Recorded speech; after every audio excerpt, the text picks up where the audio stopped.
Aujourd'hui, je vous parle de la caméra, des nouveaux iPhone 10s Max et iPhone 10s qui est là. Important d'en parler parce que j'ai fait le test il n'y a pas très longtemps en vous présentant ces nouveaux iPhones et je me suis dit que là ça pourrait être cool de tester la caméra parce que c'est un point qui mérite vraiment d'être vu à part. On a reçu du nouveau, je connais cette couleur, Redmi Note 6 Pro, nouveau smartphone de Xiaomi qui n'est pas encore arrivé en France, qu'on peut faire venir à l'import, c'est une globale version.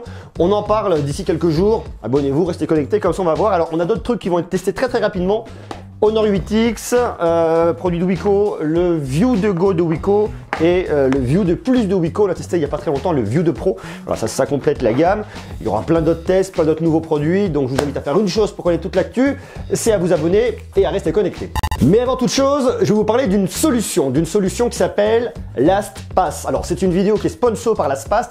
Ils m'ont proposé de présenter leur solution et au final je trouvais ça très intéressant parce que ça vous permet de gérer tous vos mots de passe en un seul et même endroit sur le web et ça franchement c'est cool parce que je sais pas vous mais moi c'est une vraie galère d'être sur tous les sites différents et d'avoir un mot de passe différent pour chaque site parce qu'en réalité pour sécuriser il faut un mot de passe dédié pour chaque site.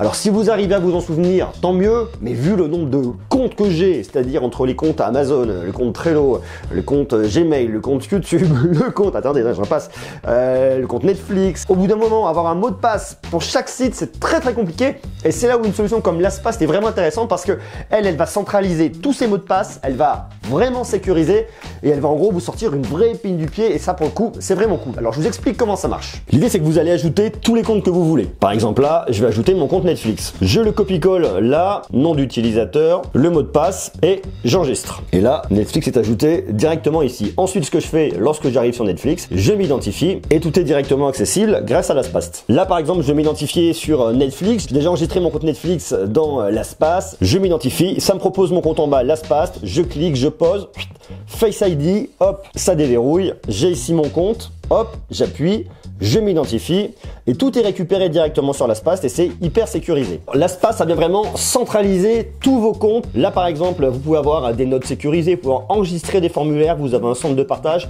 un challenge de sécurité qui vous permet de vraiment savoir où est-ce que vous en êtes au niveau de vos mots de passe, est-ce que vous avez vraiment quelque chose qui est hyper sécurisé et d'avoir un score global. Comme ça vous voyez vraiment votre résultat, vous voyez si vos mots de passe sont sécurisés ou non et ça c'est quand même plutôt cool. Donc la solution est hyper sécurisée, elle est pratique, elle est cool. Je ne peux que vous inviter à la tester, je vous ai mis les liens en bas dans la description pour télécharger les applis sur iOS et sur Android.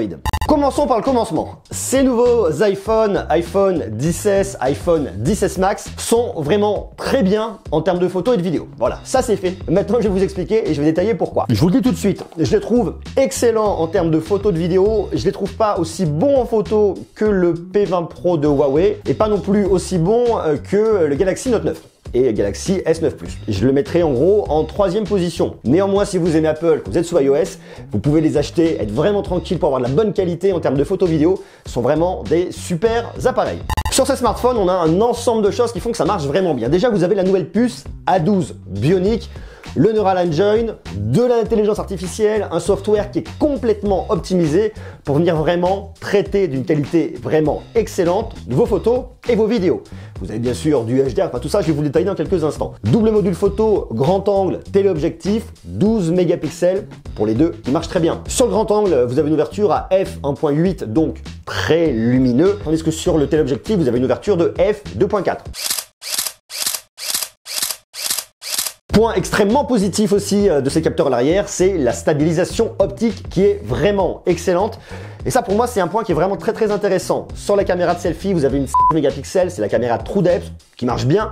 Néanmoins, je trouve que la qualité est quand même beaucoup moins bonne et surtout le manque de stabilisation qui est pour moi aussi un vrai défaut là-dessus. Donc caméra arrière topissime, caméra à l'avant qui marche bien, mais qui n'est pas non plus révolutionnaire. Je ne vais pas vous faire le détail de la présentation des modes des iPhones parce que je pense que vous les connaissez. Ce qui est vraiment très intéressant là-dessus, c'est effectivement la qualité de rendu. Lorsque vous êtes sur des photos qui a beaucoup de lumière, le rendu est vraiment génialissime. Là, typiquement, je suis au Mondial de l'Auto sur la partie bécane.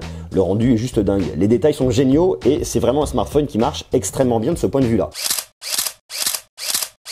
Mais maintenant, ce qui est aussi vraiment excellent, c'est grâce au HDR. Là, j'étais par exemple à Paris, sur les champs, sur un petit afterwork de WeWork. Et regardez surtout, là ici c'est les lumières du soir, la nuit est en train d'arriver, vous avez vraiment le détail ici du ciel, l'image est absolument pas cramée, le ciel est là, on voit les nuages, on voit la lumière, on a malgré tout la lumière de la ville en bas, tout est vraiment très bien rendu et c'est vraiment là-dessus qu'on voit toute la puissance de calcul de cette puce A12 Bionic, couplé du HDR avec ce double capteur 12 mégapixels, ça marche extrêmement bien, c'est vraiment génial. Autre point qui est tout bonnement génial là-dessus, c'est sur le mode portrait, vous avez la possibilité de régler la profondeur de champ. Donc vous allez sur votre photo une fois que vous avez prise uniquement en mode portrait, et là en bas, vous allez pouvoir jouer sur la profondeur de champ, avoir quelque chose de pas du tout flou en arrière-plan. Ensuite, plus vous descendez et plus vous allez avoir un flou en arrière-plan. Ça, c'est vraiment génial. Ce qu'il faut comprendre là-dessus en termes de techno, c'est que le Neural Engine, la puce A12 Bionic, dans toute la gamme Bionic, il y a eu la A11 Bionic et maintenant la A12 Bionic,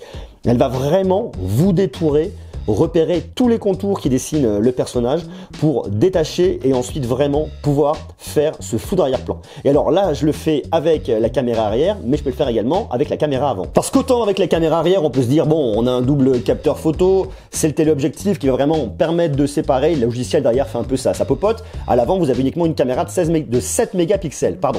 Donc avec cette caméra de 7 mégapixels, c'est vraiment uniquement un traitement logiciel. Donc vous voyez là, je suis complètement détouré et j'ai tout le fond qui est flou. D'ailleurs, vous le voyez très bien là sur l'éclairage de scène. Ce qui est très dur avec moi, c'est que comme j'ai les cheveux gris, des fois il a un petit peu de mal à reconnaître les contours. Et là, les contours, ils sont vraiment bien pris.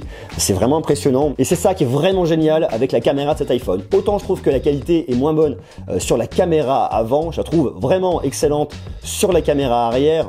Maintenant, il y a un point que je vais reprocher à cet iPhone, c'est son interface au niveau de l'appareil photo. Le fait qu'on ne puisse pas accéder ici au réglage, et notamment au niveau de la vidéo. Vous voyez par exemple ici, ça vous le marque. Vous avez du HD à 60 images par seconde, donc je suis en Full HD, 60 images par seconde. Par contre, c'est strictement impossible de venir le modifier là. Je suis obligé de sortir, d'aller dans mes réglages ici. Une fois que je suis ici, il faut que j'aille chercher l'appareil photo, il est où l'appareil photo? L'appareil photo, il est là. Je vais dans les réglages de l'appareil photo, et là je peux changer le format de mes vidéos. Alors 1080p 60 images, je peux monter jusqu'en 4K directement ici à 60 images par seconde, mais le fait de devoir sortir de l'application photo pour aller là, je trouve ça vraiment très dommage. Voilà pour cette vidéo test de la caméra des nouveaux iPhones de cette année, iPhone 10s, iPhone 10s Max. On testera d'ici quelques temps l'iPhone 10R. En attendant, moi je vous dis d'un point de vue général, si vous voulez aller sur cet iPhone, je le trouve vraiment bien, extrêmement performant, magnifique au niveau de la réalité augmentée avec l'application Lego, c'est un vrai régal, franchement je m'éclate comme un vrai gamin. En termes de photo vidéo, il est excellent, je trouve que le P20 Pro et le Note 9 Galaxy S9 Plus sont au-dessus, mais en tout cas, je le trouve vraiment excellent et c'est du point de détail. Ça va être effectivement sur une faible luminosité, sur des choses comme ça, mais pour vous, en utilisation quotidienne, à moins que vous soyez un street photographe, mais sinon vous n'avez pas forcément vraiment besoin d'aller dans ce point de détail là. Je le trouve excellent en termes de photo vidéo, petit bémol sur l'avant, petit bémol sur la partie software, mais ça c'est pas bien nouveau. Sinon, vraiment un excellent smartphone en termes de photo vidéo. Je vous invite bien sûr à marquer tout ce que vous en pensez directement en bas en commentaire, comment vous le trouvez. Est-ce que vous êtes satisfait? Oui, non? Est-ce que vous le trouvez bien? Voilà. Vous me marquez tout ça, je vous embrasse. Je vous dis à très bientôt, soyez sages, prenez soin de vous. Ciao!